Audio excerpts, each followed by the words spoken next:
मैं आस Mohammad x MP, Zahiruddin Mohammad Babar, Naseeruddin Mohammad Humayun, Jalaluddin Mohammad Akbar, Nooruddin Mohammad Jahangir, Shahabuddin Mohammad Shahjahan, Mohiuddin Mohammad Aurangzeb Alamgir से बहादुर शाह जफर तक मुगलों के एडवोकेट जनरल की हैसियत से सारे दस्तावेजों के साथ इतिहास की अदालत में पेश हूं। इल्जाम नंबर 1, औरंगजेब इतना क्रूर था कि अपने बाप शाहजहां को कैद कर और 2 भाइयों को कत्ल करके गद्दी पर बैठा। मिलॉर्ड, सम्राट अशोक अपने 99 भाइयों को कत्ल करके गद्दी पर बैठा। अजातशत्रु अपने पिता बिंबिसार को कत्ल करके गद्दी पर बैठा।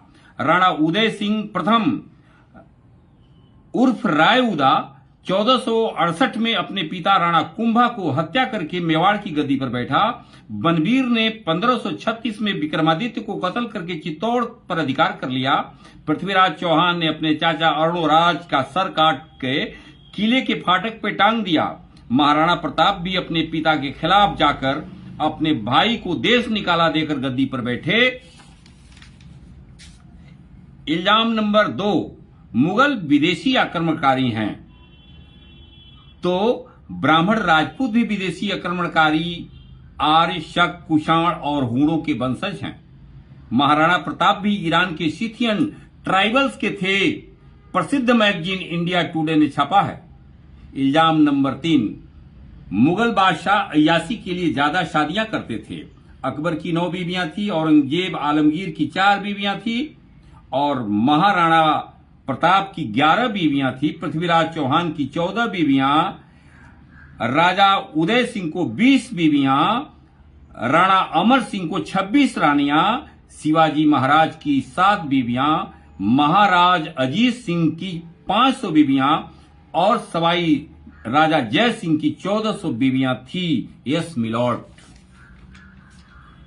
बाबर राणा संगा की लड़ाई हिंदू मुसलमान की लड़ाई नहीं। राणा संगा की तरफ से 10,000 फौज लेकर हसन खां मेवाती और हजारों फौज लेकर के महमूद लोदी बाबर के खिलाफ लड़ रहे थे। राणा संगा ने ही बाबर को हिंदुस्तान आक्रमण करने के लिए बुलाया था। राणा प्रताप और अकबर की लड़ाई भी हिंदू मुसलमान की लड़ाई नहीं थी। राणा का सेनापति हकीम खां सूरी था और अकबर का सेनापति राजा मान सिंह थे। शिवाजी औरंगजेब की लड़ाई भी हिंदू मुसलमान की लड़ाई नहीं थी। यहां भी शिवाजी की फौज में 33% मुसलमान थे। औरंगजेब की तरफ से महाराजा जय सिंह सेनापति थे।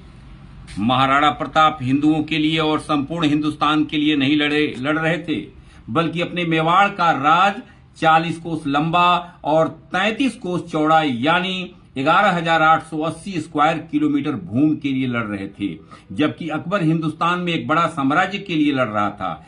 शिवाजी का राज 250 मील लंबा और 50 मील चौड़ा था, यानी 18,650 स्क्वायर किलोमीटर शिवाजी राज करने के लिए लड़ रहे थे, न कि संपूर्ण भारत के लिए। औरंगजेब आलमगीर 50 लाख स्क्वायर किलोमीटर यानी संपूर्ण भारत के लिए लड़ा, जिसके वारिस आज 1 अरब 40 करोड़ भारतीय हैं। अखंड भारत बनाने वाले सम्राट अशोक और औरंगजेब आलमगीर का नाम इतिहास में दर्ज है। शाहजहां ने ताजमहल बना करके हिंदुस्तान को कंगाल कर दिया, ये इल्जाम है। योर ऑनर, ताजमहल के अकाउंटेंट लाला रुद्रदास के बही खाता के मुताबिक शाहजहां ने ताजमहल बनाने पर 4 करोड़ 18 लाख 48,426 रुपये 7 आना 6 पाई खर्च किया, जो आज भारत को 1 लाख करोड़ सालाना कमा करके दे रहा है। जबकि शिवाजी ने अपने राज तिलक समारोह पर 7 करोड़ रुपया खर्च किया था। मुगलों ने अपना इतिहास सिर्फ कागज पर नहीं लिखा है। ताजमहल, लाल किला, फतेहपुर सिकरी, जामा मस्जिद, हुमायूं का मकबरा, एतमादौला का मकबरा, फतेहपुर मस्जिद, चांदनी चौक, मोती मस्जिद, नहरे बहिश्त, बीबी का मकबरा जैसे 50 स्मारकों के पत्थरों पे लिखा है, जिसको देखने के लिए साल में करोड़ों लोग जियारत करते हैं। आस मोहम्मद एक्स एमपी।